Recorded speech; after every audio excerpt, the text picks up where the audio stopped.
మనందరం గుర్తుపెట్టుకోవాలి. ఆయన కూడా మనమారుగానే ఒక సాధారణ కుటుంబంలో పుట్టారు. 1946 నెల్లూరు జిల్లా మూలపేటలోని దేవాలయాలకు వెళ్ళి దళితులకు ప్రవేశం కల్పించారు. 48లో వార్దాలో దళిత దినోద్ధరణ కోసం 29 రోజులు నిరాహార దీక్ష చేశారు. అదే సమయంలో మెడ్రాస్లో మీరు చూస్తే 1952 అక్టోబర్ 19 దీక్షకు దిగారు. 58 రోజుల త్యాగం గురించి అందరూ చెప్పారు. నేను ఎక్కువగా చెప్పక్కర్లేదు. 58 రోజులు కనీసం నీళ్లు కూడా దాక్కుండా కఠోరమైన దీక్ష చేసి ప్రాణత్యాగం చేసిన వ్యక్తి పొట్టి శ్రీరాములు గారు. ఆయన త్యాగాన్ని శాశ్వతంగా గుర్తుపెట్టుకోవాల్సింది తెలుగు జాతి అని కూడా మరొక్కసారి విజ్ఞప్తి చేస్తున్నాను. అయితే మనకు ఓసారి కొన్ని సమస్యలు, తెలుగు జాతి అనేక సమస్యలు ఎదుర్కొంది, ఇప్పటికి కూడా ఎదుర్కొంటూనే ఉంది. ఈరోజు మీరు చూస్తే ఒకప్పుడు చెన్నై మన రాజధాని, ప్రెసిడెన్షియల్ గవర్నమెంట్ ఉన్నప్పుడు ఏది మెడ్రాస్ ప్రావిన్స్ కింద మనం అందరం కూడా చెన్నైకి పోయేవాళ్ళం. తెలుగు జాతి కూడా అనేక సందర్భాల్లో అనేక విధాలుగా విడిపోయింది, అనేక విధాలుగా కలిసింది, అనేక సమస్యలు కూడా ఫేస్ చేసి ఈరోజు మీరు చూస్తే తెలుగు వారికి 2 రాష్ట్రాలు ఉండేది భారతదేశంలో, ఒకే ఒక జాతికి, అది కూడా తెలుగు జాతికి హైదరాబాద్, తెలంగాణ, ఇక్కడ వచ్చి ఆంధ్రప్రదేశ్. మొట్టమొదటిసారిగా ఆ రోజు కూడా మనం గుర్తుపెట్టుకోవాలి, తెలుగు జాతికి ఒక మాటలో చెప్పాలంటే ఐకమత్యం తక్కువ. ఆ రోజు కూడా మన వాళ్ళు విభేదించారు.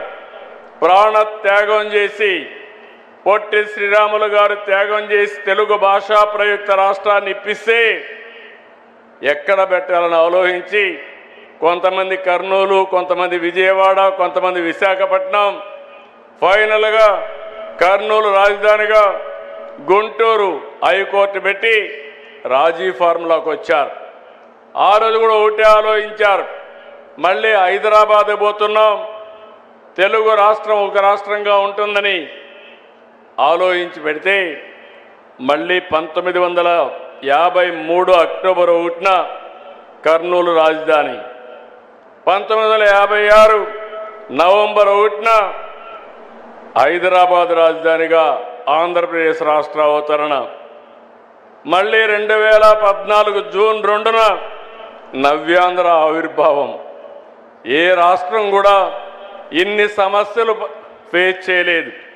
అదే సమయంలో మళ్ళీ ఒకసారి చూస్తే 1924 3 ముక్కలాట, 3 రాజధానులు, అసలు రాజధానే లేకుండా చేసే పరిస్థితికి వచ్చారు.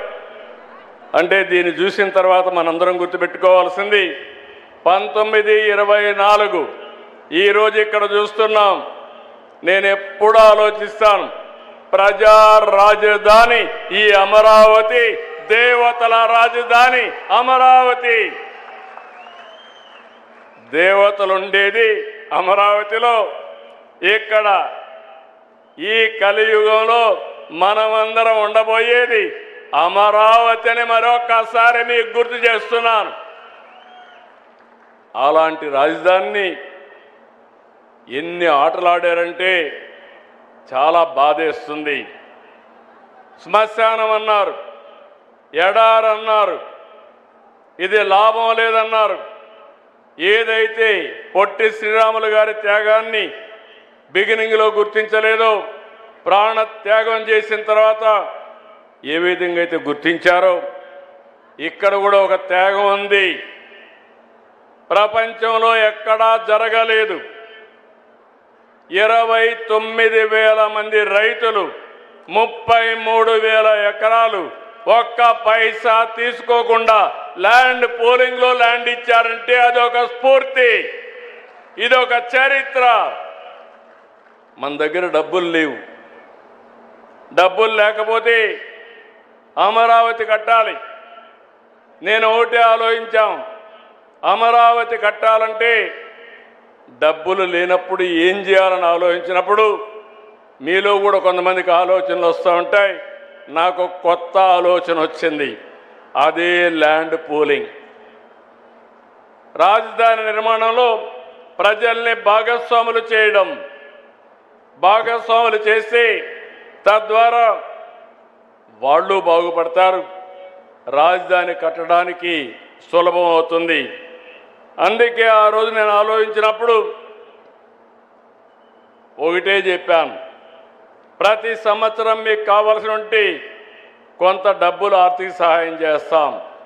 అంటే ఈరోజు మీ ఆదాయాన్ని దృష్టిలో పెట్టుకొని యాన్యుటీ ఇస్తాం. 10 సంవత్సరాల తర్వాత మీరు అమ్ముకుంటే దానివల్ల మీ ఆదాయం పెరుగుతుంది, మీకు కూడా పేరు వస్తుంది, రాజధానికి ఇచ్చిట్టని చెప్పాం. నేను గర్వపడుతున్నా, మా మాట నమ్మారు. 33,000 ఎకరాలు ల్యాండ్ ఇచ్చారు. ల్యాండ్ ఇచ్చిన దానికి కొన్ని ఇబ్బందులు పాలయ్యారు. 1924 రైతుల పోరాటం అమరావతి చరిత్రలో శాశ్వతంగా ఉంటుందని మరొకసారి మీ అందరికీ విజ్ఞప్తి చేస్తున్నాను. వారికి కూడా పొట్టి శ్రీరాములు గారు కల్లో కనపడి నేను త్యాగం చేశాను, మీరు కూడా పోరాడమని స్ఫూర్తి ఇచ్చి పోరాటం చేయించాడు. ఆ స్ఫూర్తితోనే ముందుకు పోయారు. అందుకే మనం చరిత్రలో మంచిని చెడుని రెండు కూడా గుర్తుపెట్టుకోవాల్సిన అవసరం ఉంది. మళ్ళీ నేను పవన్ కళ్యాణ్ గారు మేము ఆలోచించాం, అనునిత్యం ఒకటి ఆలోచించాం.